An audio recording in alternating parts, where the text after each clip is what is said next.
Oh, glória! Eu não sei se vocês estão animados, mas eu estou.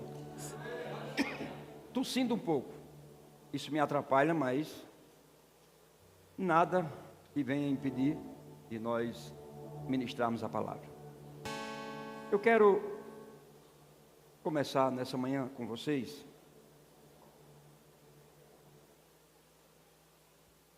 dentro de um mês. Eu tenho recebido algumas pessoas para conversar e hoje tudo se fala em estilo, não é? Estilo disso, estilo daquilo. E as pessoas falando isso. E algumas pessoas vieram conversar comigo. Pastor, por que a gente não pode ter o Telegram, o Instagram e botar as fotos do jeito que a gente quer? E eu disse, nudez não é estilo. É um sintoma.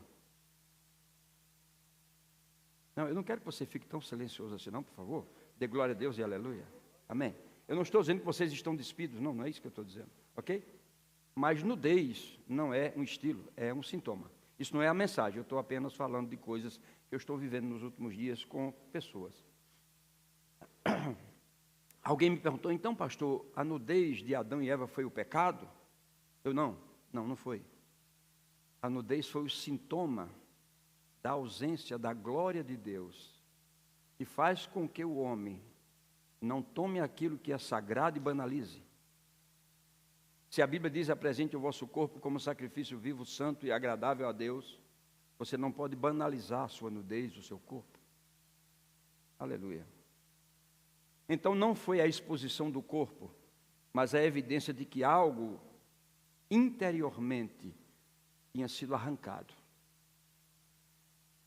Tudo que é exposto por fora é um sintoma de algo que se perdeu por dentro. E eu creio que muitas pessoas, pelo que eu tenho ouvido nos aconselhamentos, estão nuas. E elas estão tentando fazer a mesma coisa que Adão fez, cobrir com folhas. E hoje, pior ainda, que são folhas emocionais, religiosas e até intelectuais. E eu te digo que está chegando a hora de Deus confrontar essa geração e se acostumou a viver com a cobertura que elas desejam ter e não com aquela de Deus. E eu tenho orado para que Deus interrompa esse ciclo dessas situações espirituais vazias e nos restaure a uma condição original, ou seja, vestidos da glória de Deus. Porque era assim no início, o homem não via sua nudez, porque a glória de Deus era a sua vestimenta. Então, é necessário que nós paremos de fingir algumas coisas que nós estamos fazendo em nome daquilo que todos estão fazendo. O apóstolo Paulo disse que nós não devemos nos conformar com este século, com o sistema, mas transformai-vos pelo entendimento que nós temos, e principalmente quem já tem o entendimento daquilo que Deus deu para ele. Então, você precisa expor sua nudez, a exponha diante de Deus, para que Ele te revista de vestes novas. Isso é importante. E eu tenho pedido a Deus, Senhor, cobre a minha vergonha com a Tua justiça. E eu nunca me conforme com a ausência da Tua glória, em qualquer parte minha. Em aliança, e eu não estou dizendo que você ficar despido diante da sua esposa ou do seu marido é pecado. Não, vocês têm uma aliança, isso é possível. Em aliança. Fora de aliança, prestaremos conta a Deus. O homem não deve se enganar. Muito bem. Mas essa não é a mensagem, então comece a se alegrar, ok? Diga, Deus é bom em todo o tempo. Eu queria falar com vocês nessa manhã sobre os homens, ou o segredo de homens sem histórico. Interessante, não é? O segredo de homens que não têm histórico, biblicamente falando. Eu vou ler um texto com vocês de 2 Reis, capítulo 2 e versículo 9. Gostaria que você abrisse, por favor. 2 Reis, capítulo 2, versículo 9. Eu quero falar nessa manhã com todos os improváveis. Aleluia. Ou pelo menos todos os que se sentem improváveis. 2 Reis 2:9. E sucedeu que eles, passando, Elias disse a Eliseu: pede-me o que queres que te faça, antes que seja tomado de ti. Disse Eliseu: peço-te que haja porção dobrada do teu espírito sobre mim.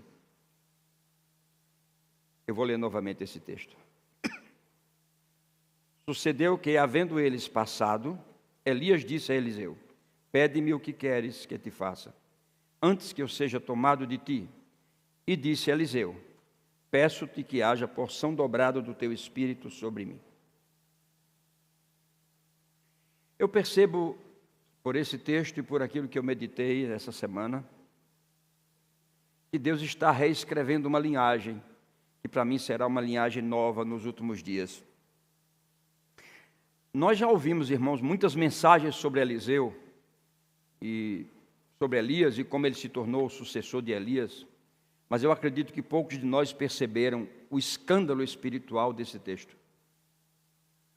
E quando eu digo escândalo espiritual, não é pejorativamente que eu estou falando. É o escândalo porque em toda a Bíblia ninguém havia ainda pedido tal coisa a outro ser humano. A porção dobrada do Espírito que alguém tinha. Um dos maiores profetas da história, nosso irmão Moisés,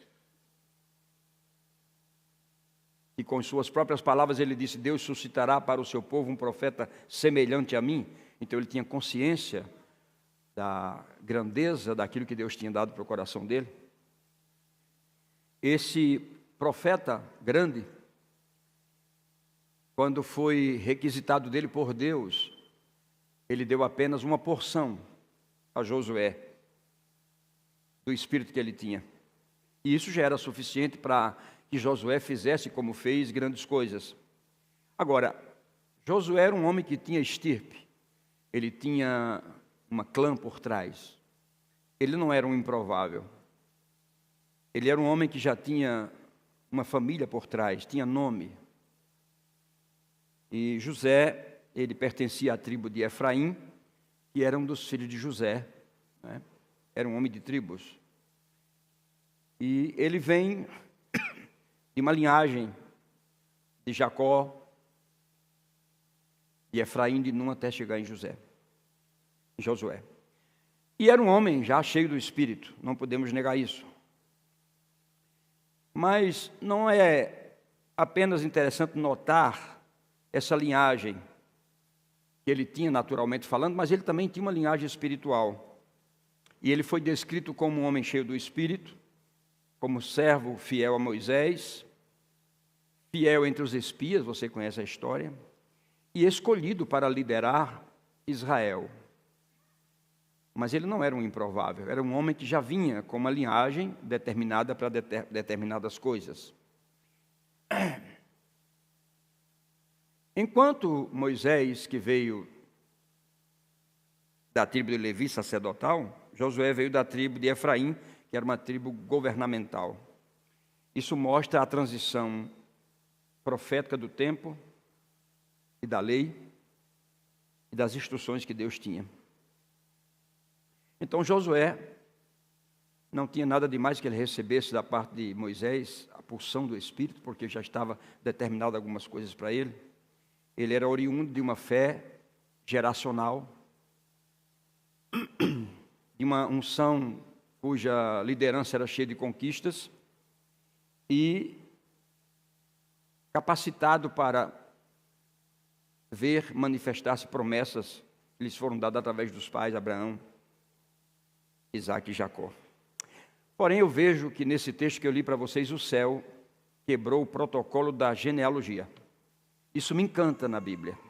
Eu gosto dessas curiosidades bíblicas. É ver Deus quebrando, né, o protocolo da genealogia, da sucessão tradicional e inaugurando a era dos que não têm passado, mas carregam em si uma fome de Deus. E este é o caso de Eliseu, que eu li para vocês no início da mensagem. Um homem determinado a construir um futuro, Eliseu. mas sem nenhum passado. Ele não tinha pais profetas, ele não tinha uma família influente, ele era apenas um colhedor de sicômoros, atrás de uma junta de bois, vivendo uma vida normal, como todas as pessoas normais e comuns vivem. Mas Deus entra em cena e quebra protocolos. E a minha oração é que nessa manhã Deus quebre protocolos nesta casa, pegando aqueles que são improváveis ou que se sentem assim, talvez nem sejam, mas por uma deficiência emocional, afetiva, se sintam dessa forma. Mas eu creio que Deus vai quebrar esses paradigmas nessa manhã. Porque é possível que você não tenha nenhuma herança, ou natural ou espiritual, mas você tem com a sua vida construído acessos para Deus adentrar e quebrar os protocolos. Eu conheço pessoas que são bem simples, mas elas têm estado nesse tempo tão difícil, quebrando os protocolos, porque elas têm dado acesso a Deus, não mais construindo altares como no passado, mas elas se tornaram o próprio altar, porque elas entenderam que elas são a habitação do Espírito. E se elas são a habitação do Espírito, elas são um altar de adoração, um altar de sacrifício, um altar de conserto. E elas não usam a sua própria vida para a satisfação da carne ou dos seus sentimentos ou emoções. Pelo contrário, elas estão usando a sua vida para darem acesso a Deus, para adentrarem em níveis maiores, em dimensões mais altas daquilo que Deus quer revelar nos últimos dias para a sua igreja e para o seu povo. Então, se você não tem nenhuma herança, se você não tem nenhum pedigree, mas você é uma dessas pessoas que tem dado acesso a Deus cotidianamente, para que Deus adentre sua vida e Ele faça coisas sobrenaturais, eu te digo, Deus está pronto para quebrar todo e qualquer protocolo que possa existir. Eu estou falando de uma geração que não tem nome, mas que vai receber a assinatura divina nos seus atos e atribuições, que serão coisas importantes. Que geração Eliseu representava? Primeiro, ele representava uma geração que ninguém esperava nada dele. O que você vai esperar de um matuto que está no mato, capinando e plantando milho? Nada. Apenas uma colheita que vai satisfazer o seu próprio estômago, ou quem sabe arrecadar alguns grãos de moedas para a sua sobrevivência. Mas essas pessoas, quando geram acesso a Deus, Deus pode levantá-las.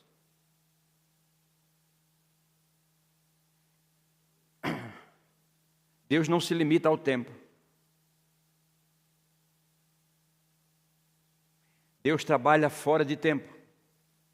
Deus só adentra o tempo quando Ele precisa trabalhar para um homem, ou por um homem, ou pelo homem. Então Ele adentra o tempo do homem.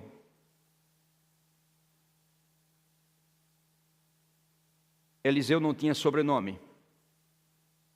Se você encontrá-lo, por favor, me dê, eu preciso anotar.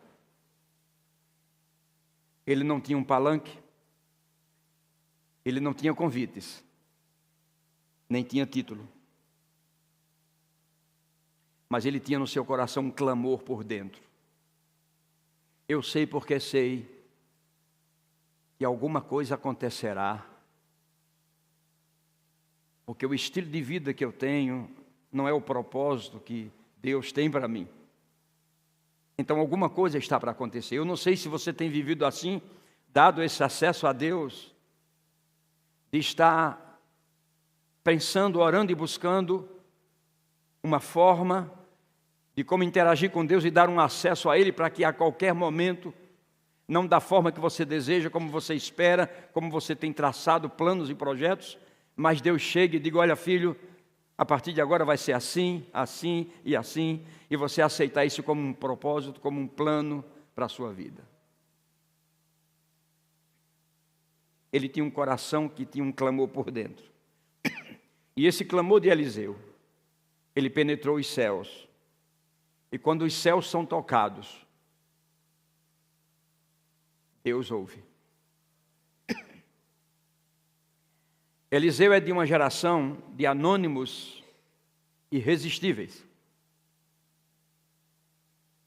Homens e mulheres que não têm uma visibilidade entre os homens, mas o céu tem uma lupa extraordinária, que não obstante aos milhões de galáxias espalhadas por esse universo, a multidão de vidas espalhadas sobre a terra, todo o barulho contingente que existe de carros, fábricas e etc., Deus consegue ver e ouvir, porque Ele tem olhos de águias, e Ele consegue localizar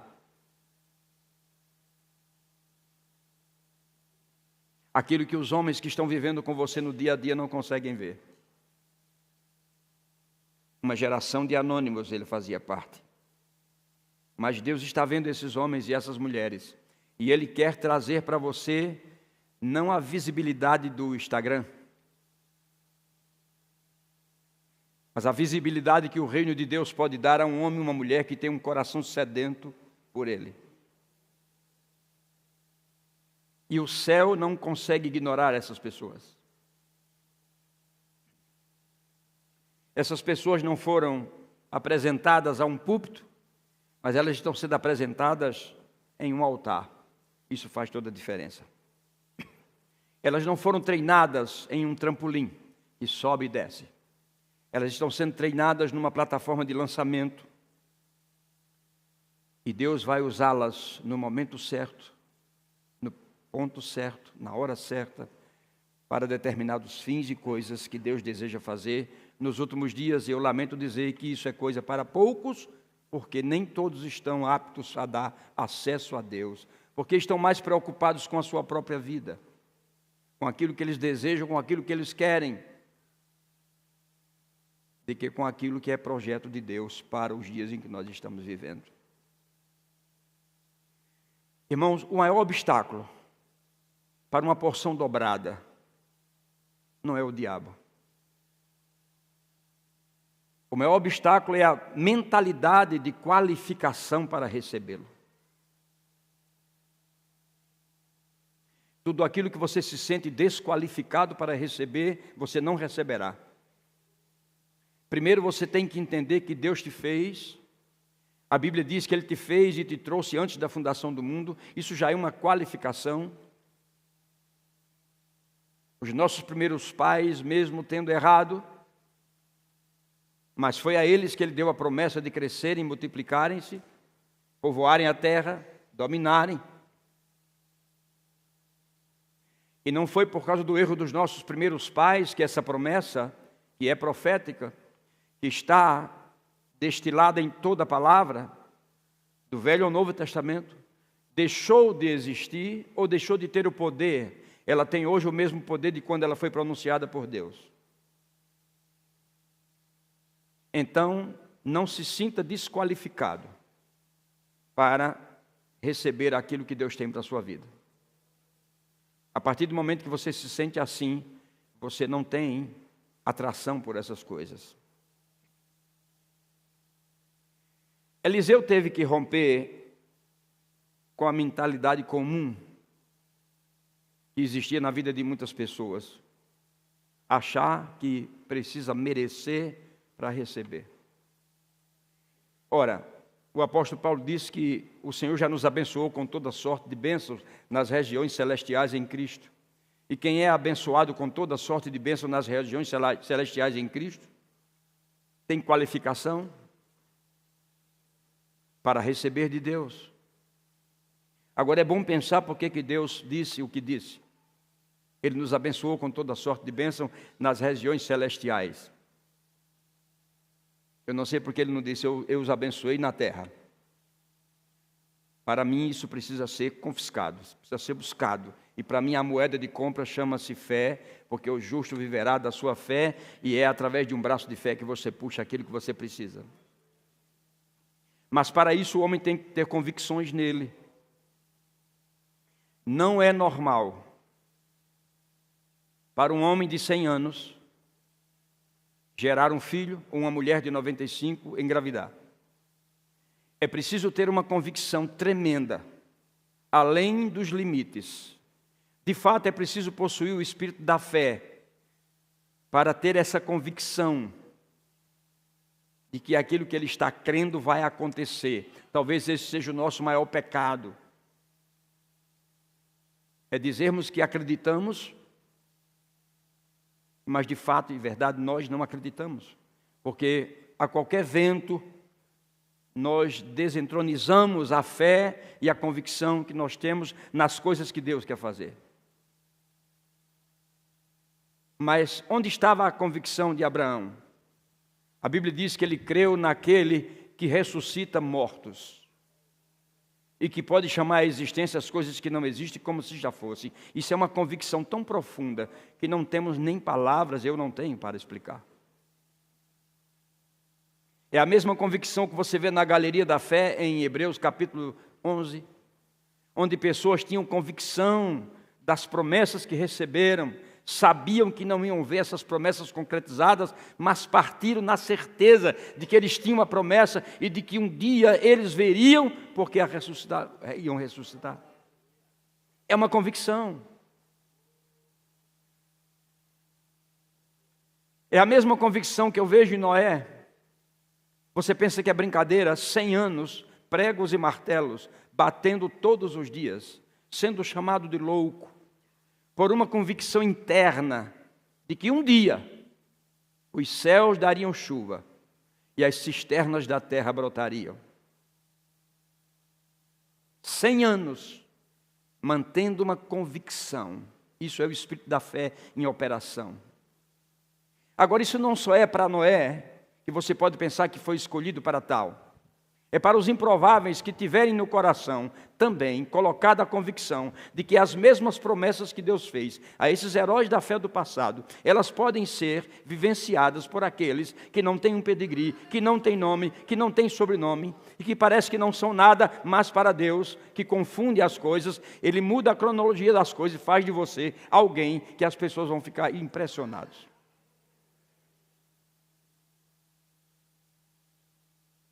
Mas é fato que, com 100 anos, se cumpriu aquilo que ele cria, aquilo que ele tinha como convicção.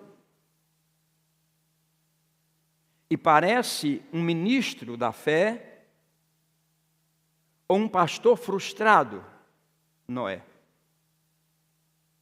Porque ele não conseguiu ganhar uma alma. Para que a sua igreja fosse preenchida, precisou dos animais e da sua família. É um absurdo, porque para nós hoje fama a igreja tem que ter 5 mil pessoas, 40 mil pessoas, 50 mil pessoas.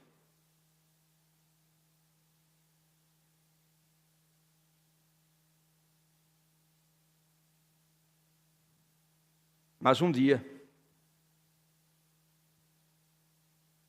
não foi Noé que fechou a porta, foi Deus que fechou a porta. E tinha um código secreto, que ainda que Noé quisesse, como um bom pastor, de coração aberto, abrir essa porta, ele não conseguiria.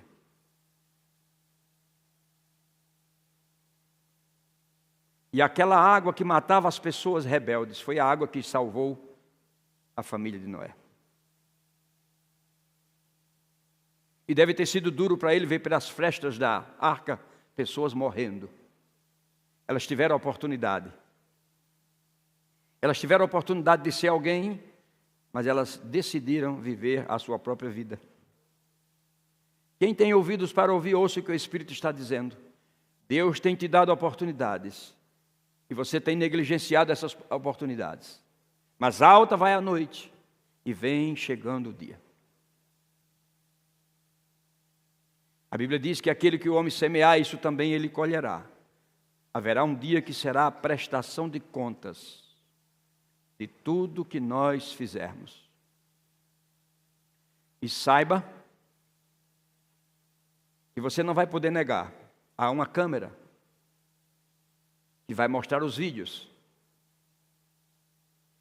Será uma vergonha eterna. Irmãos, uma porção dobrada não é mérito. Ou não é sobre mérito, é sobre discernimento daquilo que lhe foi colocado no coração, de fome por Deus e de um alinhamento com Deus. Noé discerniu, Abraão discerniu, Moisés discerniu, Josué discerniu, Caleb discerniu, homens que tiveram discernimento para entender que o que foi dado a eles era real.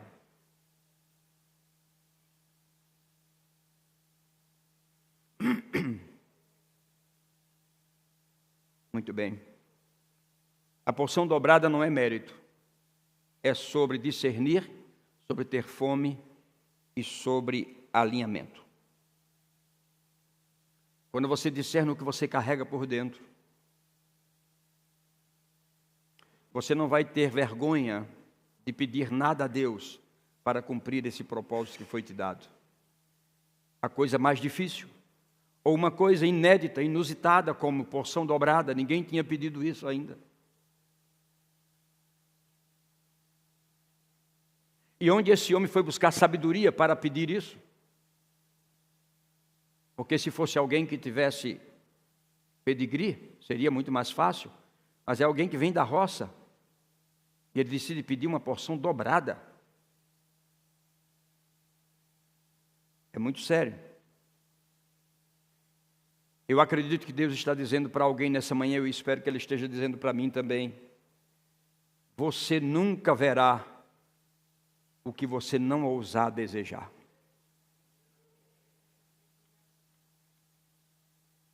Eu digo isso com temor e tremor. Você nunca verá o que você não desejar. Será que nós podemos colocar isso diante de Deus em oração nesse momento?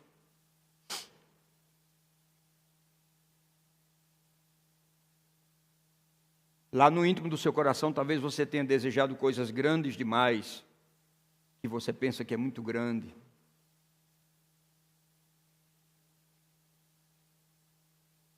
Eu vi essa semana um ministro dizendo que estava conversando com a sua filha de, acho que 4 anos, se não me falha a memória.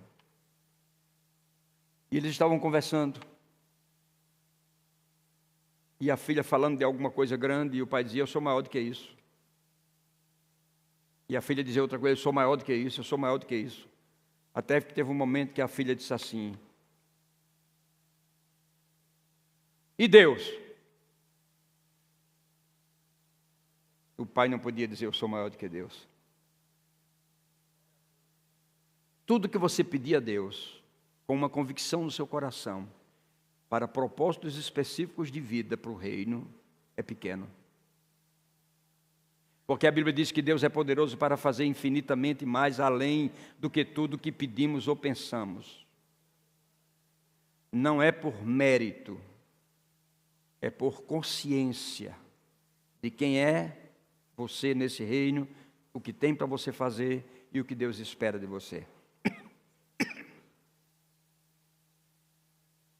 Mais uma coisa, você nunca terá o que você ainda acha que não merece. Eu queria que nós tivéssemos a oportunidade de levantar um pouco para orar.